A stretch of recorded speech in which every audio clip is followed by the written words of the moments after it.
again, Cilium is one of the CNIs, and it's was built for almost like Kubernetes and the cloud native space. The challenge is what you get by default with Kubernetes is something called kubeproxy. Welcome to the Cables to Clouds podcast.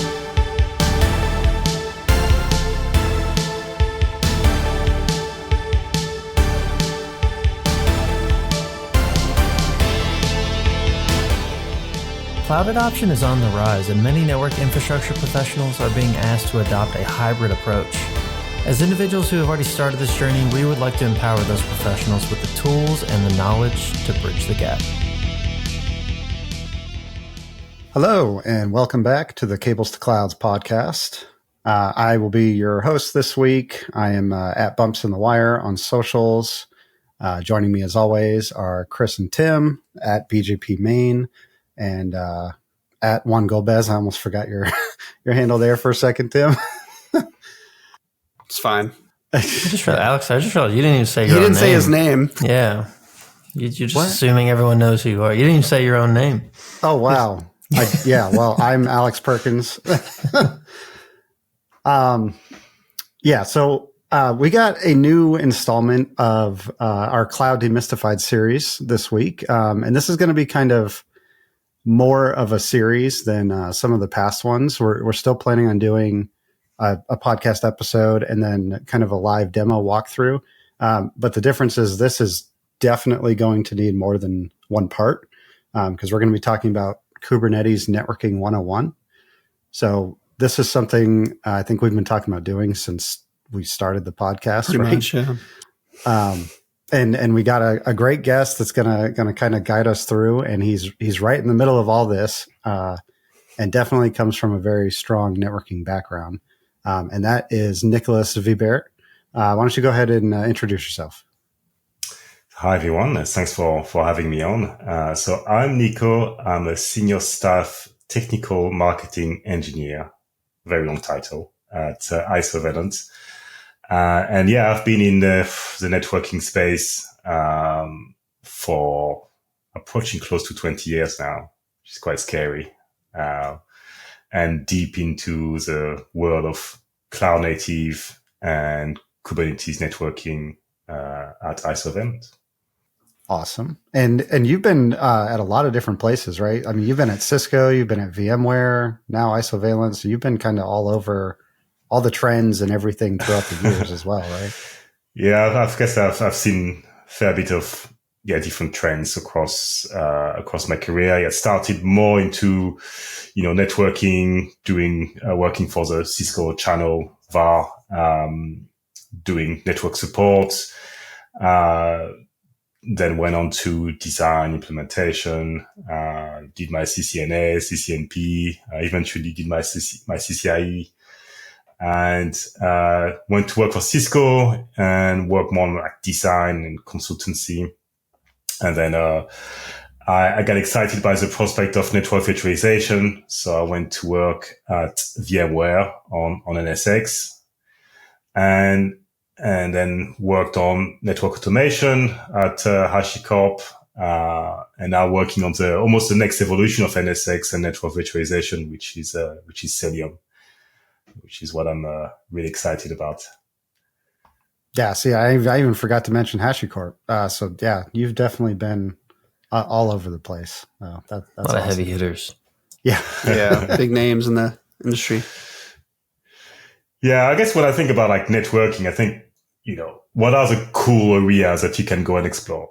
And I think about cloud networking, right? That's something I'm passionate about. I literally co-wrote a book about cloud networking a few years ago. And then network automation, again, that's something I dived into a few years ago around, learning Python and Go and getting involved in the work of net DevOps. And that's two areas. And then the third cool area I would say is Kubernetes networking, right? So I think as a network engineer, I feel like you can go to any of these fields and you'll be okay for the next 5-10 years of your career. But yeah, I've done explore the three of them myself. It's funny. It's funny that you can say it like that. Like, if you lock in on this new thing, you'll be solid for the next 5 years. That's how volatile this thing is. Like, whereas if you're a doctor, you'll be good for probably the rest of your life. This one's it's the treadmill, right? The tech treadmill. Yeah, assuming it's adopted as a technology that everyone loves, then you're probably good for 5 years at least, right?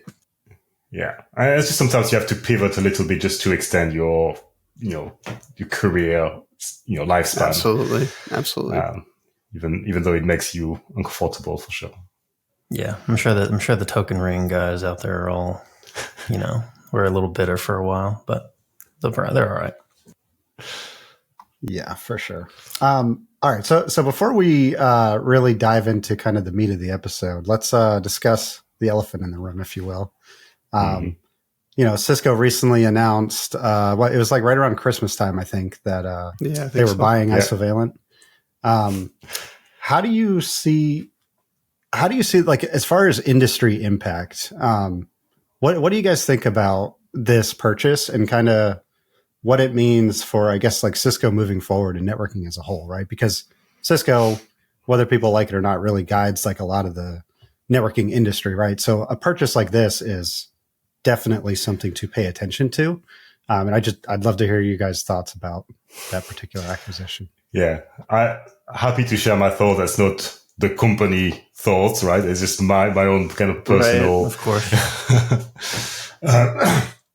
Now that the disclaimer is out, I'm excited. I would say this came as a surprise. I had no idea this was in the works. But on the other end, it just made absolute sense for Cisco to acquire Isovalent, and for us to join Cisco to suddenly to be able to scale. With Cisco, there's nobody bigger in networking. Cisco was actually one of the initial investors into Isovalent when the company started in 2017. But I just thought, they had missed the boat and somebody else would come in, or maybe would go and, IPO eventually. So like I say, a surprise, but, I'm excited. I think the other interesting aspect is we're not actually joining like the data center BU or, right. We're not being merged into ACI. Not that we, I'm sure we'll integrate with ACI eventually, but we're going into the security BU. Which is kind of, more like software centric. And so there's going to be interesting integration points. There's going to be, I'm sure, a lot of education about what some of the Cisco products can do and how we can integrate with them. Education about, obviously, our perspective coming from like the Kubernetes space, and how we kind of work together. That's, yeah. I'm excited. There's lots of unknown, but good unknown. It's great that you called out the you're going into like the security BU, because we did talk about this we had a news episode where we kind of covered the acquisition, and this was like actually a big point of our discussion was why security BU, and it seems like they're just integrating with everything and becoming bigger and bigger. So it makes a lot of sense, and you guys have a lot of mature products coming out, especially on the security side as well. So I think for sure. And I think it's common knowledge that Cisco were starting to look at building some kind of cloud firewall product using eBPF, which is one of the technologies supporting Cilium.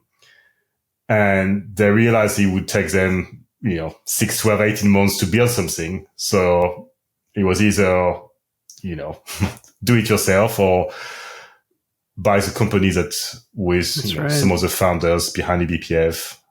And Cisco has always been flush with cash, so that's never a problem. So.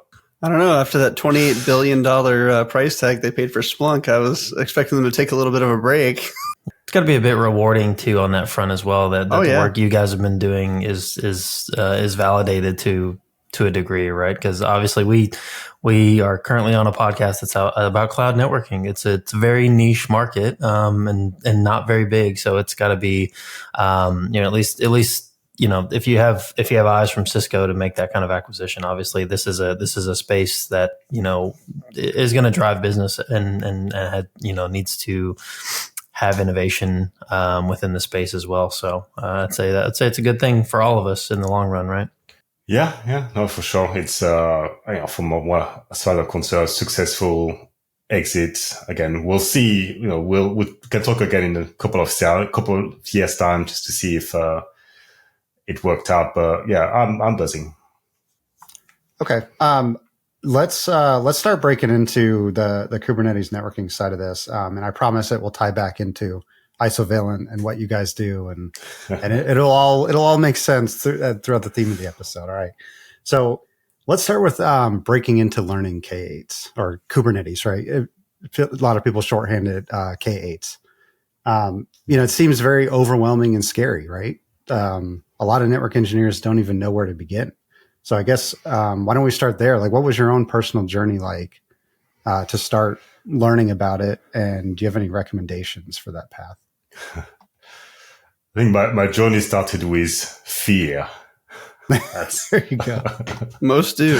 As they should, yeah. But I really felt like, I've been able to pick up a lot of kind of different technologies. This was one I could see was coming down the line. I could see it was becoming ubiquitous. And, I was at VMware for, almost 6 years and clearly becoming part of the infrastructure world, the cloud world. And I would go and learn everything else apart from Kubernetes. I was just like, no, this is way too complicated. I can't get my head around it. But yeah, eventually, for me, and I'm sure for many people, it's about, getting your hands on, talking to people, finding great mentors to help you, and teaching you in the world that you might understand instead of, I think a lot of the documentation is pretty good overall, the Kubernetes documentation, but it's not necessarily geared towards people like me. Right. Maybe people like you. Yeah, I think that's the biggest thing, right? Is like we said, we've wanted this episode for a while, but honestly, there's not many people that come from a real strong networking background that are in this space. Obviously, we got you on here, but I honestly cannot think of many other people that work in this space and can bridge that gap for anyone. So, I did that even exist when you started, or is that something you were just through trial and error, right? No, there are, I would guess, there are a handful of people I can think of. A few people at Isovalent who, worked at Juniper, Nicira. But yeah, there aren't a lot of us that kind of pivoted. And again, because I think partially because, network engineers are traditionally resistant to change, without offending anybody. That's true. Oh, they are. Yeah. And also again, because, just the material wasn't there for me. And for me, eventually I pivoted to, studying Kubernetes because I saw that, Cilium, I realized that that's going to be the next big thing. And I saw the people behind NSX who essentially created software-defined networking were really pushing Cilium. So I thought, well, there is something there. That's going to be my next opportunity. Yeah, that makes sense. And you've told us you're creating a course, right? Something to kind of bridge this gap a little. You want to plug that? Yeah, and going back to actually, how I would learn and recommend study. So at Isovalent, what we do and what and the rest of my teammates do in technical marketing is educating people about Cilium, about Kubernetes networking. So we created about 25, 30 hands-on labs so you can find them on isovalent.com/labs, free labs. And as soon as you start the labs, Kubernetes cluster is deployed a couple of minutes, and you get to try a lot of the features and use cases. And we try to kind of take you on a journey of learning, starting with some of the more basic concepts and going into a number of different use cases. And I hope that we've had thousands of people taking these labs, and I think they've been pretty useful, and we'll get some more exciting labs coming out next. So that's what I would recommend for if anybody who wants to learn about Kubernetes networking and Cilium. And something else I'm working on is, as you mentioned, is some kind of guide or instructions manual for network engineers that will introduce Kubernetes and Kubernetes networking, Cilium, and it's really in the words of a network engineer, and introducing lots of analogies and parallels with what people already know, and hopefully that should come out in the next few weeks. Yeah, you're gonna tell us what version of VTP is running in Kubernetes, right? And I had to really think about look back at some of the concepts. One thing we might talk about is kube proxy, and in my head I was thinking back to things like IPsec or fast forwarding, express forwarding, this kind of stuff. It's just so I had to kind of rack my brain on some of the concepts, and maybe some of the similarities I will suggest don't apply very well, but I will test them on you and see how it goes. All right. Well, speaking of that, so why don't we start by covering some of the basic building blocks of Kubernetes? And you don't have to say every single one, right? But we just start with some of the basics so we can build up to the CNIs and what Cilium does. Okay. So it's all about the applications, right? It's about Kubernetes, all about how do we deploy applications in a scalable, repeatable, fast way, essentially. So if we take our applications, essentially tends to be broken down into lots of little microservices. Right? This is, we're going for this model of the monolith, where you have one giant application, which is hard to upgrade, to microservice model, where you have lots of small applications that essentially make small containers that make up an application. And the smallest kind of unit that you can deploy in Kubernetes is a pod. And that's just one or more containers. And the pod will have one IP address. And again, the containers in the pod will share that IP address. And it's kind of similar to a virtual machine if you're familiar with that, right? But more at the container level. Now, so you got your pod, you're deploying on an actual node, Kubernetes node, right? And again, that's similar to a virtualized world where you have a ESXi host if you're familiar with VMware, right? So again, that's similar concept. So you'll have a node where you have pods running, and then you'll have multiple nodes, and the nodes can be a virtual machine, or it can be like a bare metal server. Okay. So you'll have your multiple nodes with multiple pods, and they're all together. All these nodes make up a cluster of nodes.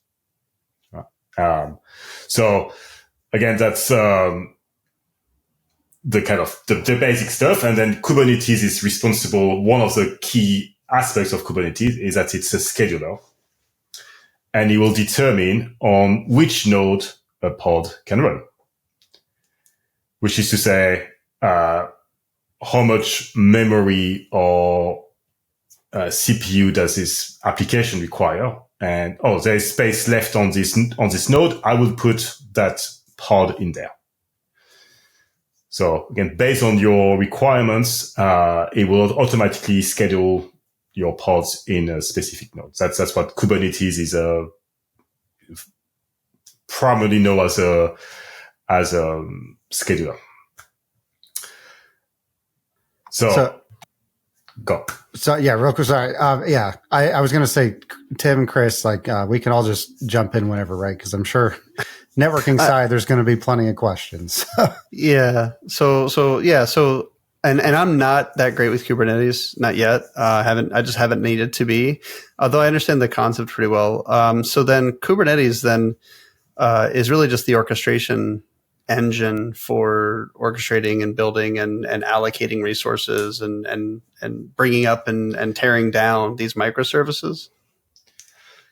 Yes, that's how it almost started. And Kubernetes was, came out of Google, right? That was part of a project called Borg. Right. Yeah. And it was open sourced about 10 years ago now, if I recall. So yeah, it's mainly known as this kind of orchestrator, a scheduler. It's become so much more than this. It's become more like a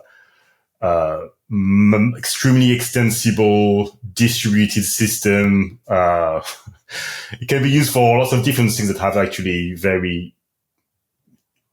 almost no relevance, to its container. It can just be used almost as an API.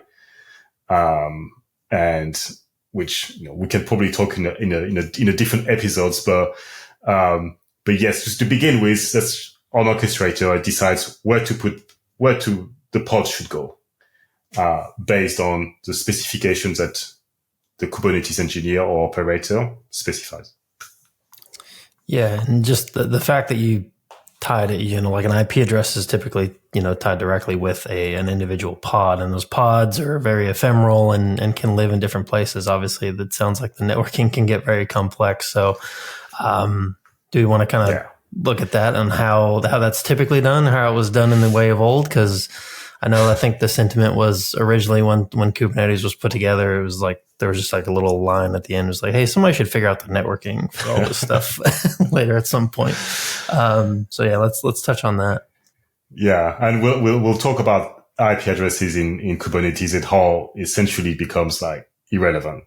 This is because pods come and go.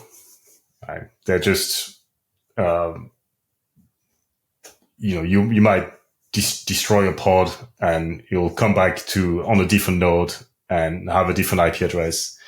So you can't rely on IP addresses like we've done in the past where, when I used to, manage a data center, I knew this VLAN means, this is the VLAN where this service is deployed.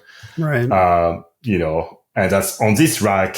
And I, remember for specific servers that were important to me, I remember the IP address, right? The IP address was the metadata almost, of my application. But with Kubernetes, you have such a big churn of applications, and one of the things that Kubernetes does is auto scale as well. So when you, need more pods because of the demand, you would automatically, could automatically add more pods to your cluster.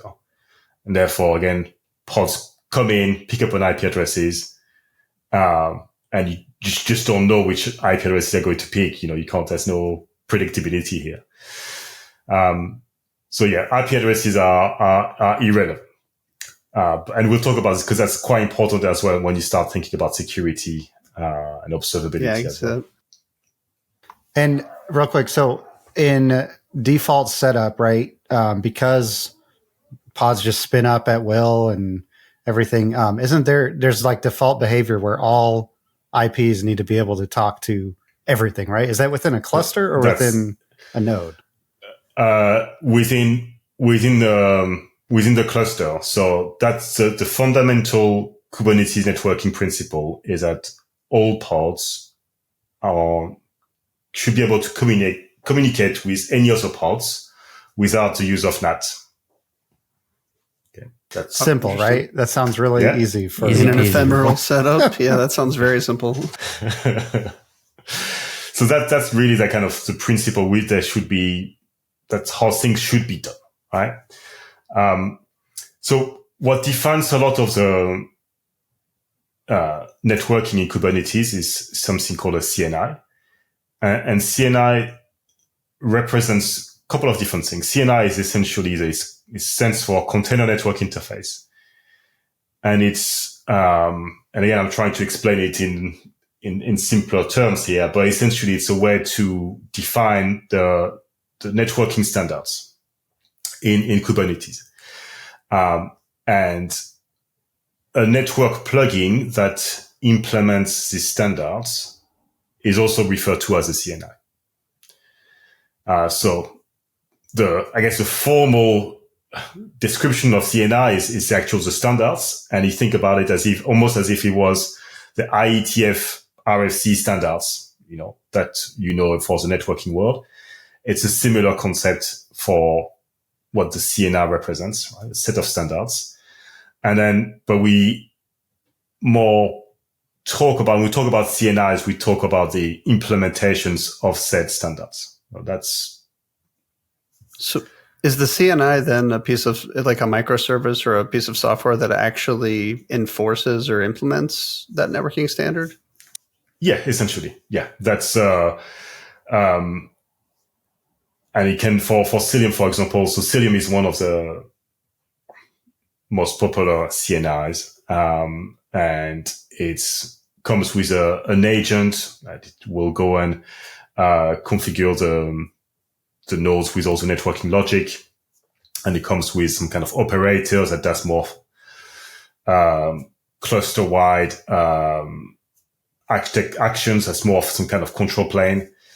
And also comes with a UI and some additional tooling.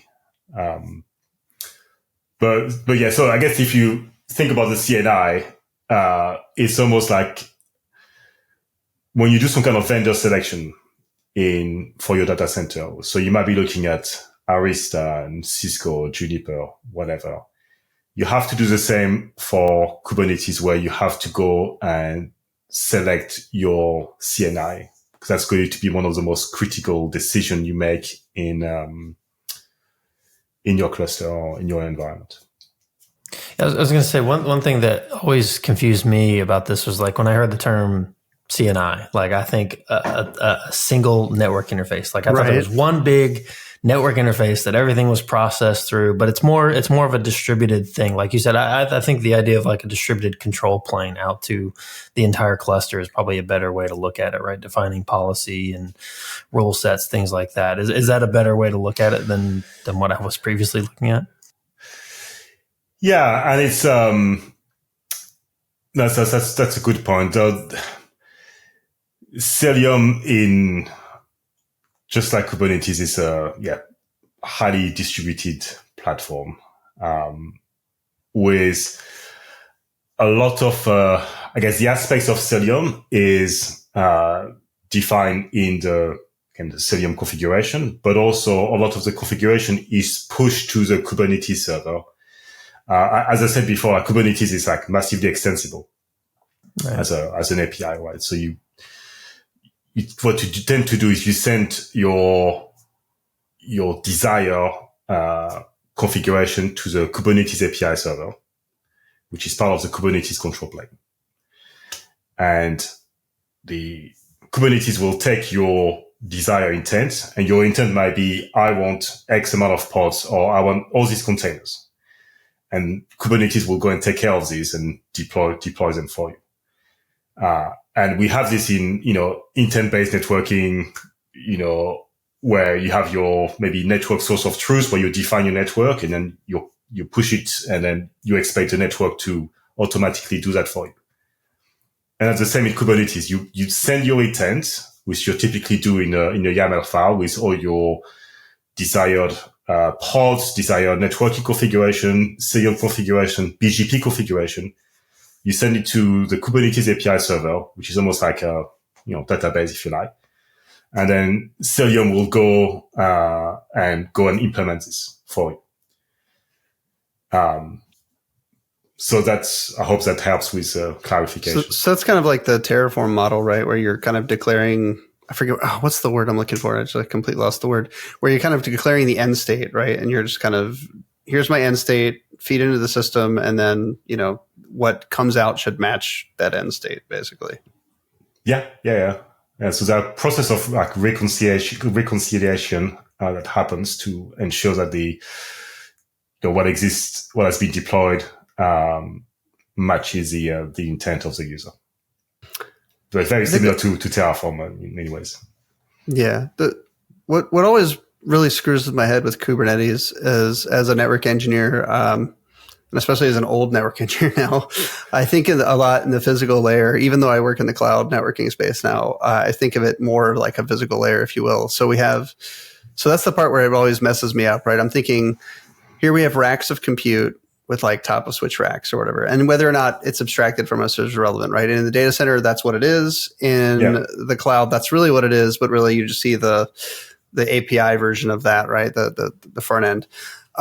So when we're talking about Kubernetes as a solution, we're really talking about, here's a stack of compute to whatever amount of compute we can throw at this thing, right? And these compute is connected to some top of rack switch somewhere, and they're connected to each other, almost like a VMware vCenter like setup would be. So, that helps me kind of ground it a little bit. Okay, Kubernetes, really, we're talking about orchestrated compute and the orchestrated networking between it is the CNI, right? How all these pods should communicate, the rule set. Yeah, no, 100%. And one thing that's, so the CNI can also do is establish like a network overlay, which you would need, if you don't like some, VXLAN, right. That's which you would have with ACI, you would have with NSX. That's how we can enable that connectivity between all your different pools of compute, right? By building a network overlay. Essentially your pods have no idea about the underlying layers of the network. They just talk to each other. That's a good point. I guess I would say, why don't people just use the native, like built-in Kubernetes networking stuff?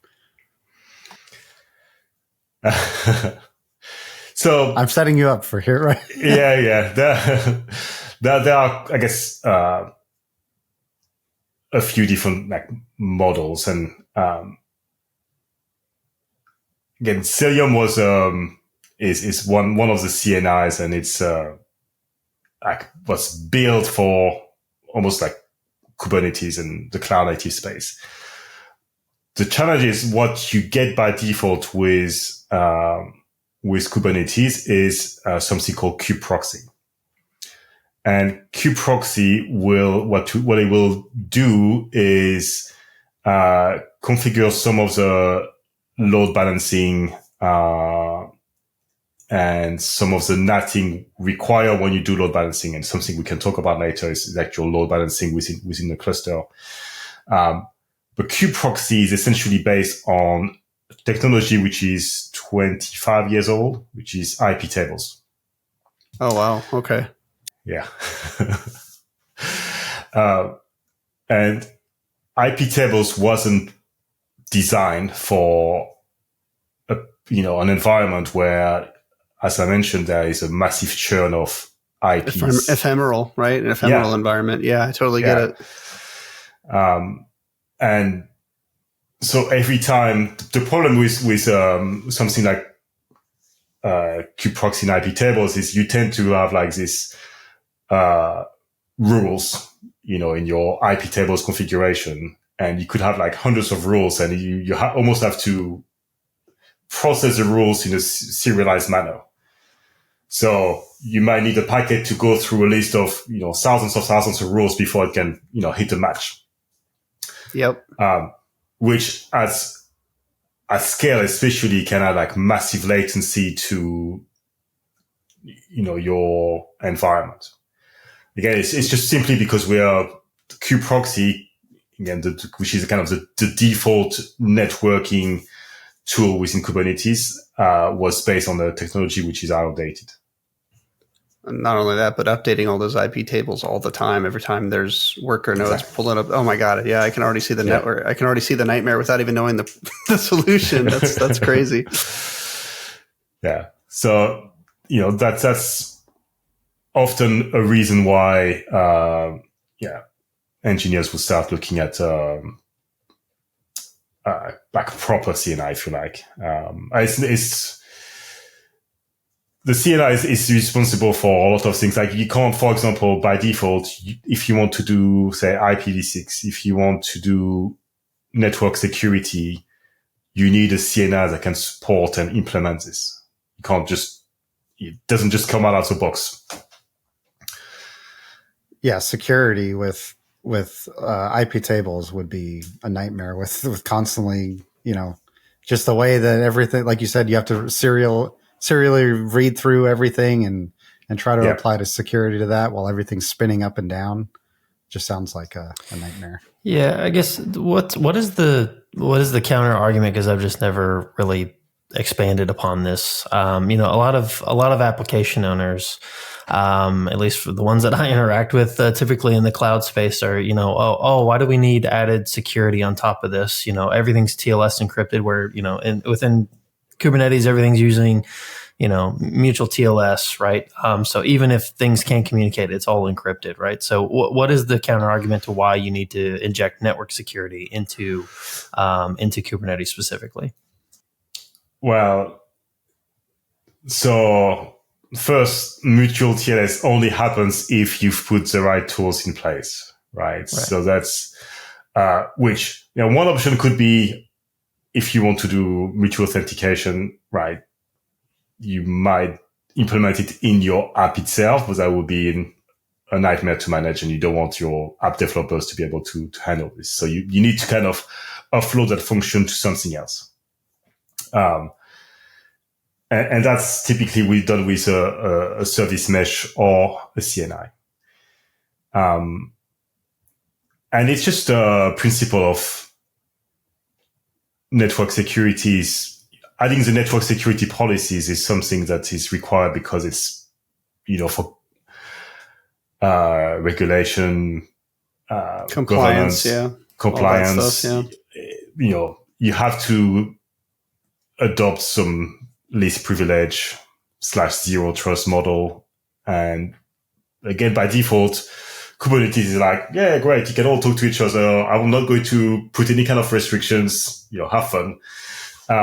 Which is great when you want to get started and learn. But, as soon as you have to be serious and running serious workloads, with sensitive data, you need to restrict an application to its lowest, to only what it's supposed to do. Right. Well, and you're not going to, most places aren't going to spin up a separate Kubernetes cluster for every single application either, right? So you're going to need some kind of separation in there. Yeah, exactly. Yeah. And it's, I guess that's another interesting thing when we think about like, how we segment today in a network, right? We've got our VLAN, or we got maybe a VRF. And this stuff doesn't really exist in Kubernetes. Like we don't really have the same concept. So we have, the concept of a namespace in Kubernetes, which is typically how you would group logically some entities.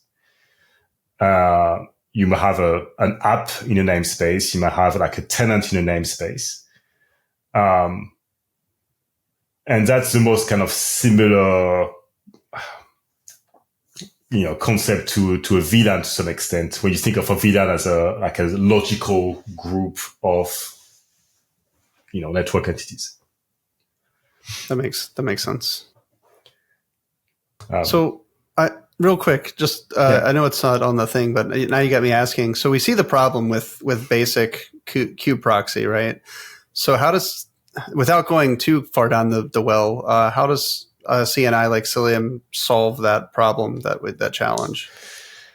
So one of the things that we do with Cilium is we use a technology called eBPF, which doesn't actually stand for anything. It used to essentially is a successor to something called BPF, which was a Linux technology which was used by TCP dump to hook into the network traffic. And it's, I still use TCP dump on a very frequent basis, but essentially that's a way to insert yourself into the traffic and just, copy the traffic and just visualize what's going on. And eBPF is the extended version of it, if you like, the next generation version of it. And it's a way to essentially hook into the network and run some networking and security and observability features. And again, without going into too much detail, the Cilium comes with an eBPF-based kube proxy replacement, which is far more effective at dealing with again the ephemeral IP addresses. And again, we can share some notes with some of the comparisons by using something called eBPF hash tables that enables you to quickly find the rule instead of having to go through and thousands and thousands of rules for your traffic. We should call this out real quick too. So when you install the Cilium CNI, does it actually remove kube proxy, or is it side by side, or how does that part work? So you can do it in a couple of different ways. You have something called a strict replacement mode, where you just wipe out kube proxy, and you also have a partial a kube proxy replacement where you have both of them side by side. But you can deploy, for example, if you use Cilium on a Azure Kubernetes services cluster, you could have both of them deployed, but the kube proxy wouldn't do very much. So that's, but yeah, you wouldn't really see rules in your kube proxy once you start using eBPF and Cilium for it. Okay. I think so. We should go over some of the common use cases for Cilium. So you mentioned load balancing, and I don't know if you want to take a step back and talk about how it's done natively and how it's done differently with Cilium, but I think load balancing might be a good place to start. Yeah. So load balancing. So I mean, that's clearly a critical part of any networks, right? And you think about the traditional network, what we have is we have our virtual IP, and then it's fronting a pool of real servers, right? Or a backend, yeah.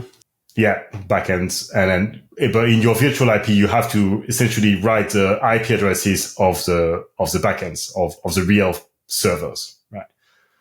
And again, that's not going to work in Kubernetes, where you've got, pods, backends that come in and out, and you just don't know. So, if you had to update the pool of real servers every time a pod comes in, it would just take forever. So, the way we create pools of server is by using labels. And labels is a way to categorize your workloads and group them together. Again, it's, I said before, IP was like your metadata and how you understood and how, categorize your workload in the old world. In the new world, you have to use some different metadata instead of using IP addresses when IP addresses don't mean anything anymore. That's right.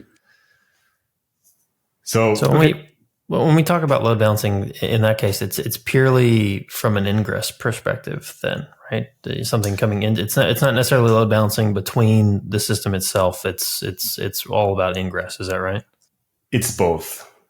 So okay, we have a Kubernetes define different like APIs, and again, all things should work.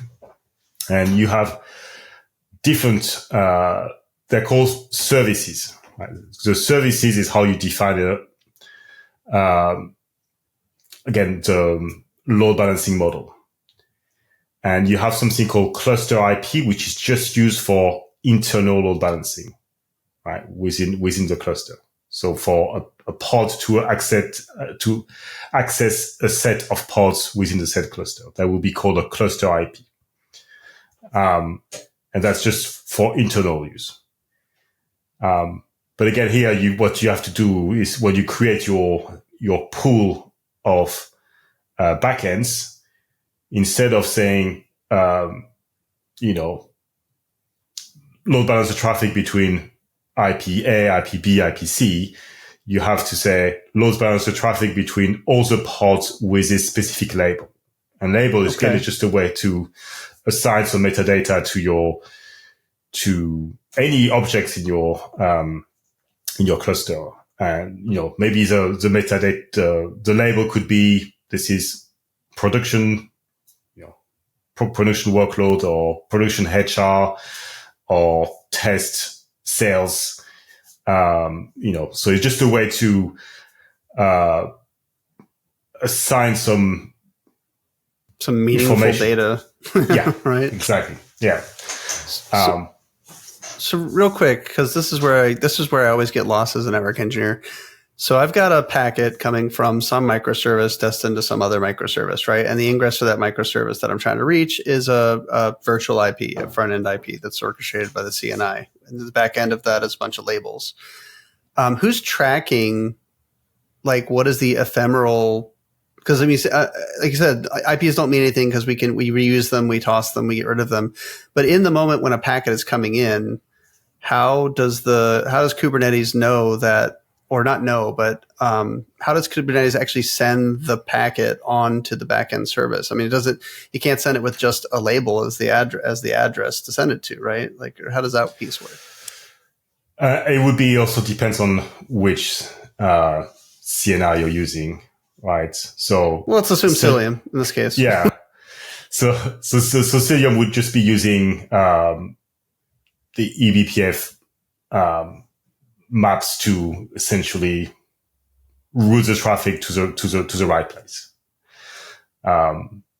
So it's just the way Cilium can enforce and route the traffic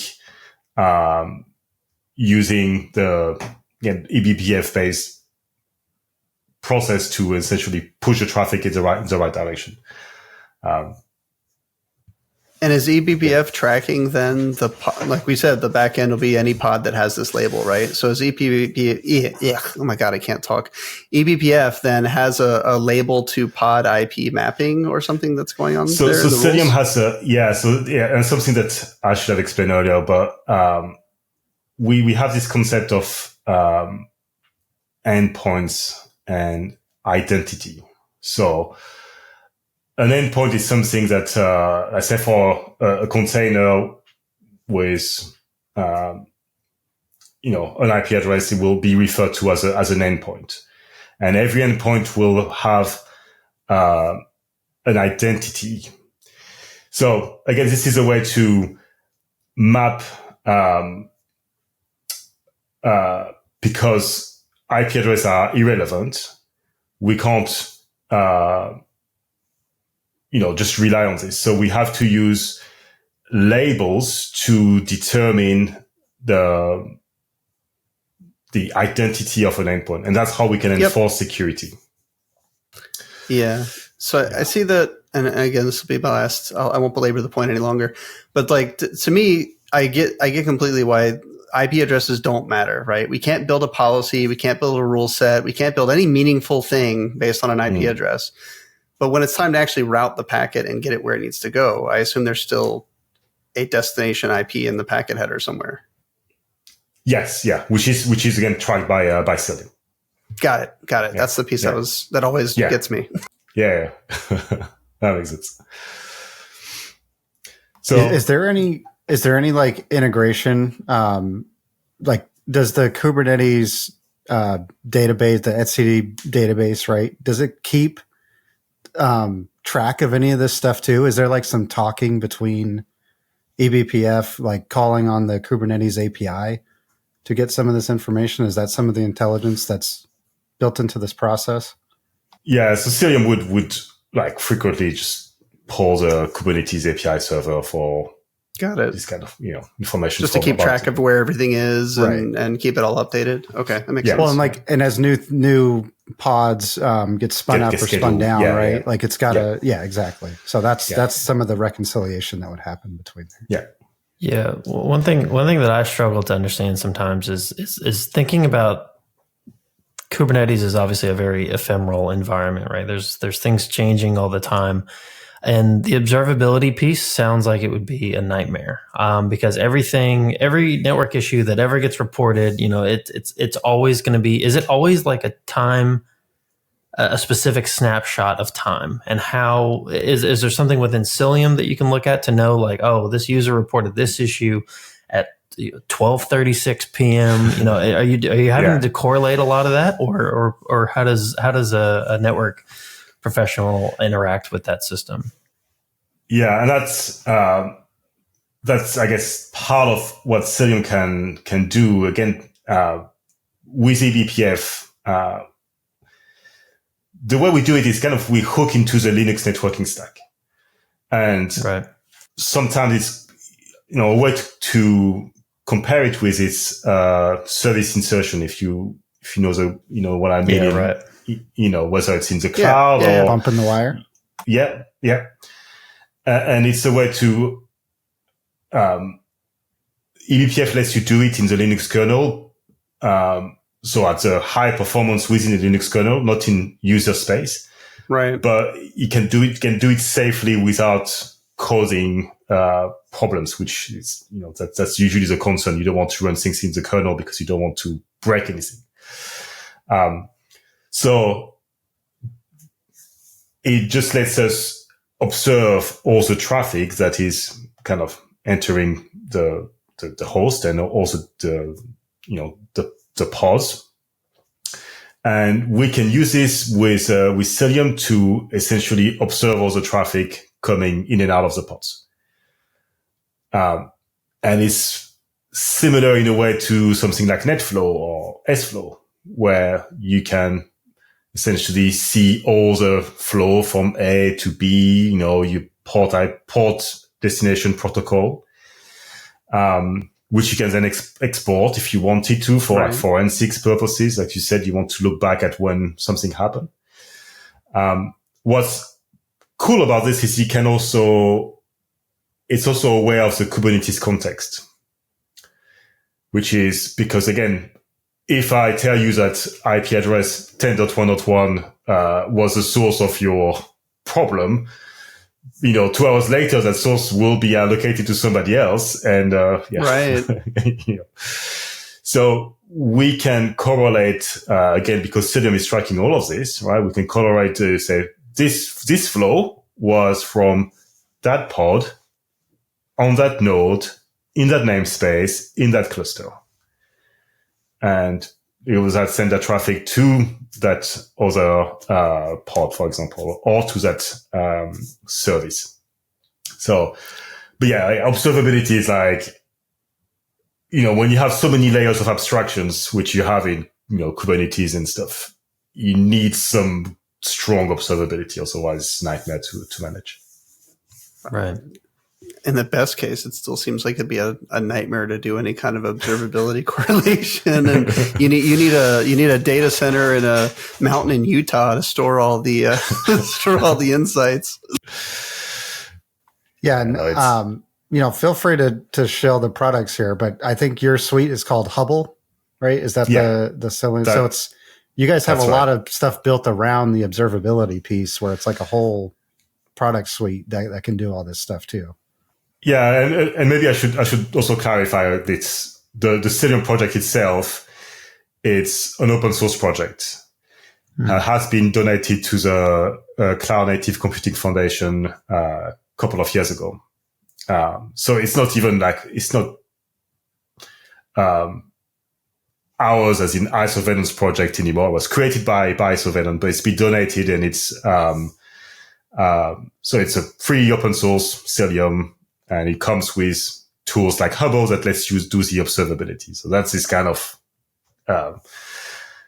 just to clarify. And then we obviously, Isovalent has a more like product enterprise offering, which is based on the open source version, but with some additional features.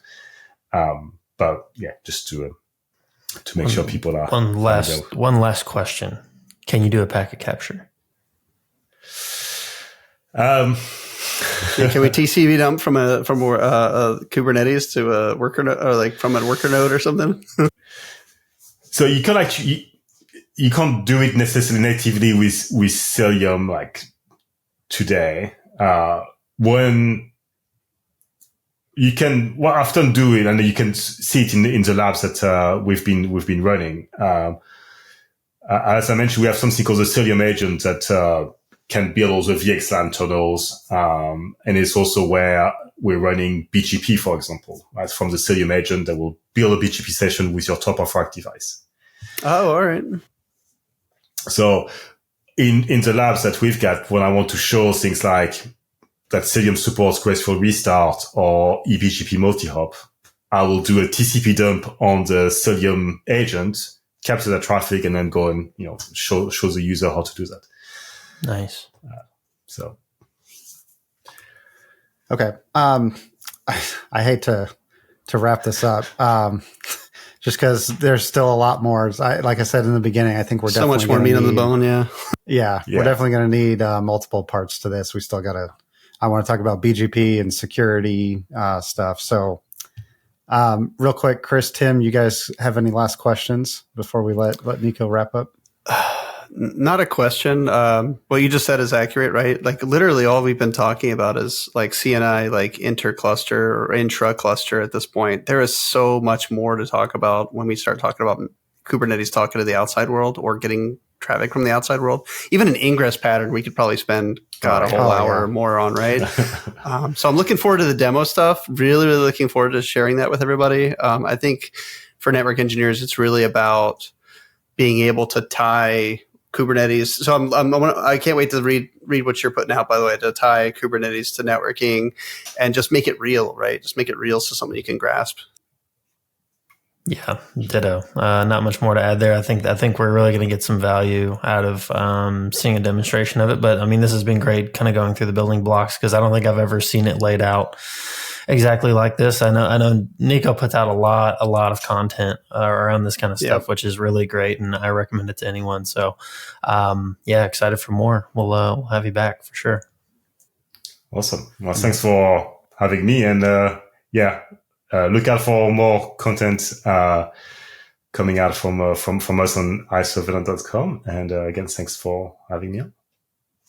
Awesome. Yep. And if you haven't, like Chris was saying, if you haven't followed Nico on LinkedIn, it's constant stream of really good stuff. So do it now. Definitely do that. And we'll add a bunch of show note links in the show notes. We need to get the labs episode that he mentioned, like the Isovalent labs. Those are really good. Yeah. We need to get those in the show notes and everything too. Yeah, absolutely.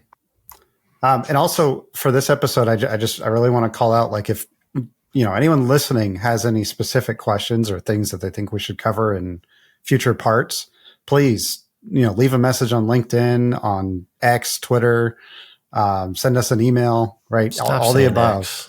It's like saying fetch, man. It's like saying fetch. Fetch is never going to happen, dude. It's going to happen. All right, guys. So that's all we got for this week. And we'll be back with more Kubernetes Networking 101. Thanks for stopping by. Hi, everyone. It's Alex. And this has been the Cables to Clouds podcast. Thanks for tuning in today. If you enjoyed our show, please subscribe to us in your favorite podcatcher, as well as subscribe and turn on notifications for our YouTube channel to be notified of all of our new episodes. Follow us on socials at Cables2Clouds. You could also visit our website for all of the show notes at cables2clouds.com. Thanks again for listening, and see you next time.